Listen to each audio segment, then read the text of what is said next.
Hello, I'm J. Lewis, and I want to tell you about 5 signs that show when you are not utilizing your full power. We human beings, we are powerful creatures. We affect our lives directly so much more than anything else in our own lives. We can affect others' lives just as powerfully when we affect our own. And we allow others to affect our lives because we do not utilize our full power. And we are not at full power. We are not. It can be difficult to be motivated, to do the things you want, to keep consistent habits, and to just overall progress in your life. When we are not at full power, it's not as fun. So I just want to tell you 5 signs that will help you know when you are not at full power. Number 1, you tend to have preconceived notions that you believe without any real knowledge behind it. Now be honest with yourself. In whatever you believe, you gotta ask yourself why you believe it. What I mean by this is, take a look at political views, for example. People tend to have political views on things such as immigrants take all the jobs, or gay marriage is bad, which it's obviously not. But people tend to have these beliefs without any real knowledge or fact behind them. You may have this about other people. You may have ideas about how they live their life and how it's so much better than yours and how it's so much worse than yours. In truth, it doesn't really matter to you.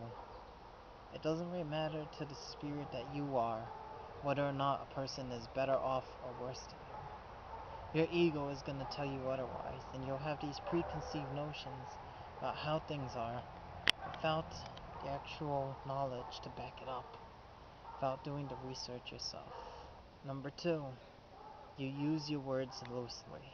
Quickly describe the negativity of a situation or be negative, and you just allow your words to be hurtful, or you allow yourself to gossip about other people, using your words in a negative and unproductive manner.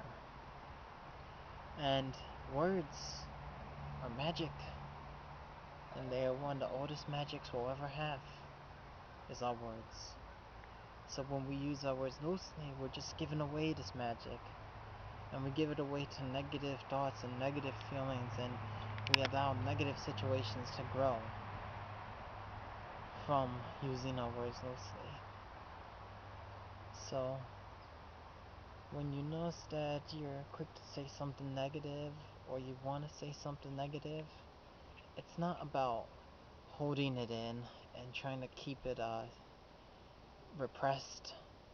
What it is realizing just how important your words are, and not using it in a way to invite negativity. And the only way you have to invite negativity into your life is just to say it with the energy of negativity. Likewise, if you want positivity and happiness in your life, your words must be positive. The energy behind them must be positive. Number 3, you're quick to see the negativity of a situation. Now, I'm not going to lie, situations can be tough. They can be the absolute worst that you've had so far, or in a long time, or you've just been going through, and it can be a struggle, and it can be so negative, and you don't feel good, and why has your life become to this? But just stop with all that. When you allow your mind to wander this negativity, it's only going to breed more. This is why Being quick to see the negativity of a situation is not helpful to you. And sure, some situations the negativity just can't be avoided. Other times, you're just gonna be negative because you are. This can happen when, say, you were expected to do something, you were expecting to do something somewhere, and you end up going to do something somewhere else. And that other thing you do isn't necessarily bad, and it's kind of fun, but you allow your negativity and how things didn't work out for you get in the way of you being happy. When we are not happy, we are not working in full capacity. Number 4, you need things. Now, honestly, our bodies do need things. They need nutrients from the foods we eat, and they need rest from the sleep we have. But everything outside of eating and sleeping is all for your psyche. It's all for you. And this can be counterproductive, or this can be productive. When you need things such as your coffee or your cigarettes or your video games, and you just don't feel right when you have it, and this thing just is getting in your way of doing what you want to do. So much so that it's come to taking up more time than you want it in your life. When you need things, you need to have your candy or your TV show. You need to watch your shows at night. I'm not saying you may not necessarily need things like medicine or pills you have to take every day. I'm not saying you wouldn't need those, but some things are just for your pleasure that don't really add anything. And not that it's inherently wrong to be indulging in these pleasures, but these things can start to bring us down when we indulge in it too much. And all of a sudden the pleasure is not a pleasure anymore, but more of an addiction.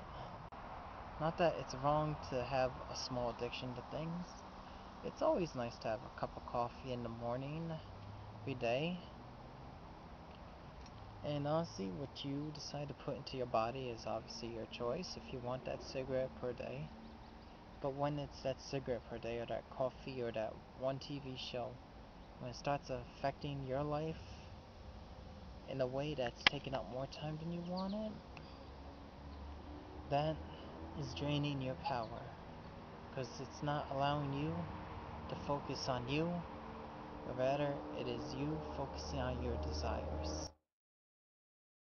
Number 5, and everyone does this from time to time, you're wandering and you're reminiscing on nostalgically painful memories. Let me say that again. Nostalgically painful memories. These memories bring pain, and you just dwell upon them. Maybe it was a situation where you were embarrassed, or it was a situation where you were mad, a situation that could have gone better for you, and you just dwell on it, on the things you could have done, and what you would do now if you were in that situation again, and it just distracts you from the beauty and the love and the light that is here. The past dies, and yes, the past can hurt. And I'm not saying you have to be strong enough to just move past all this. Sometimes seeing the pain of the past is a way of dealing with it. Sometimes we may never fully get over the pains that we have. That doesn't mean we have to dwell on it. And when we allow ourselves to dwell on it, years beyond of the pain and memories that have passed, and we dwell on it years later, and it brings us down right there and then, it is nothing but destructive. And there is time for grieving, and there will be time for all the emotional healing that you need. But dwelling on the past is not going to help you. It's really not. When you grieve, there's really no lesson there. When things go bad and people are lost, it is only a reminder of how precious and fragile life is. So don't spend your short time you have grieving on regretful past mistakes or losses that you cannot change, nor can you repeat again.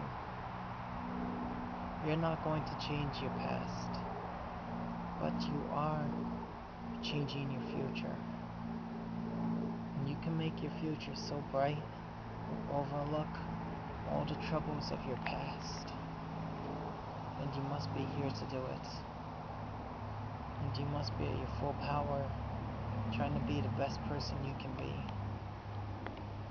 And allowing yourself to feel good. And allowing yourself to be happy in your life.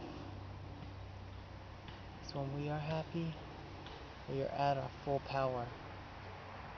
And I hope that you work towards your full power. I'm J. Lewis. Thank you.